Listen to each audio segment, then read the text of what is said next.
China क्यों कर रहा है ताइवान पर हमले की तैयारी? Taking steps to increase its military pressure on Taiwan. China-Taiwan tensions continue. Is China going to attack Taiwan? और इन सब की शुरुआत कैसे हुई? और चाइना और ताइवान की हिस्ट्री में चाइना सिविल वॉर क्यों इम्पोर्टेंट है? और इन सब में सुपर पावर अमेरिका का क्या रोल है? अगर चाइना और ताइवान के बीच युद्ध होता है तो इससे ग्लोबल इकोनॉमी पे क्या इम्पैक्ट पड़ेगा?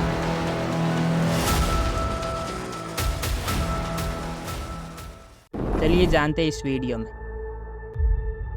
सबसे पहले हम ताइवान की लोकेशन को देखते हैं। ये है चाइना। चाइना के नीचे ये जो छोटा सा डॉट दिखाई दे रहा है ये है ताइवान, जो कि 13,976 वर्ग मील में फैला हुआ है। अब हम सबसे पहले चाइना और ताइवान की हिस्ट्री को समझते हैं। ईयर 1683 से 1895 तक चाइना पर ताइवान के किंग राजवंश का शासन था, लेकिन 1895 में पहला चाइना और जापान के बीच युद्ध होता है और इस युद्ध में चाइना जापान से हार जाता है और जापान ताइवान पर कब्जा कर लेता है और अगले 50 वर्ष तक ताइवान जापान के कंट्रोल में रहता है। इसके बाद सेकेंड वर्ल्ड वॉर में जापान की हार के बाद 1945 में चाइना की राष्ट्रवादी सरकार आरओसी ने ताइवान पर अपना अधिकार कर लिया और ताइवान वापस चाइना का हिस्सा बन गया। अब हम बात करते हैं चाइना सिविल वॉर के बारे में। चाइना सिविल वॉर चाइना की दो political party Republic of China की कुओमितान सरकार और चीनी कम्युनिस्ट पार्टी की सेनाओं के बीच लड़ा गया था, जो कि 1 अगस्त 1927 से 7 दिसंबर 1949 तक लड़ा गया था, जिसमें चीनी कम्युनिस्ट पार्टी जीत जाती है और चाइना में अपनी सरकार को इस्टेब्लिश करती है।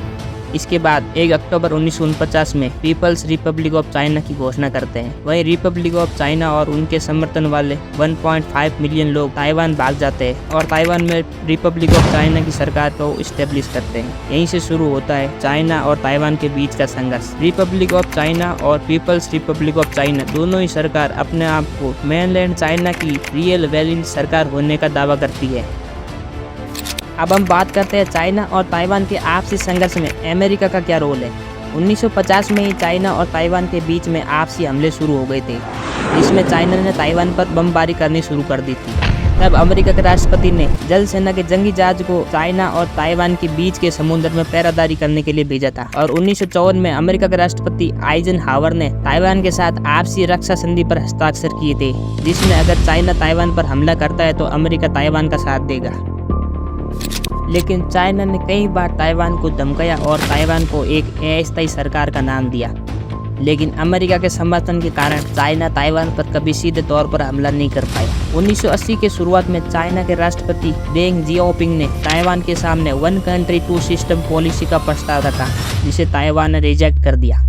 1 कंट्री 2 सिस्टम ये एक चाइना की पॉलिसी है। इस पॉलिसी के अकॉर्डिंग जो कंट्री इस पॉलिसी को अपनाता है वे अपने देश के अंदर के मामलों को अपने आप संभालता है, लेकिन डिफेंस और फॉरेन पॉलिसी चाइना के हाथों में होती है।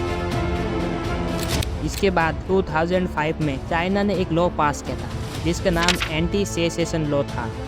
इस लॉ का मेन मकसद ये था कि ताइवान को इंडिपेंडेंस डिक्लेयर करने से रोका जा सके। इस लॉ में चाइना का कहना है कि चाइना ताइवान के साथ मिलकर रहने की कोशिश करेगा, लेकिन अगर ताइवान इंडिपेंडेंस डिक्लेयर करता है या सभी पीसफुल ऑप्शन फेल हो जाते हैं तो चाइना मिलिट्री फोर्स का यूज करेगा।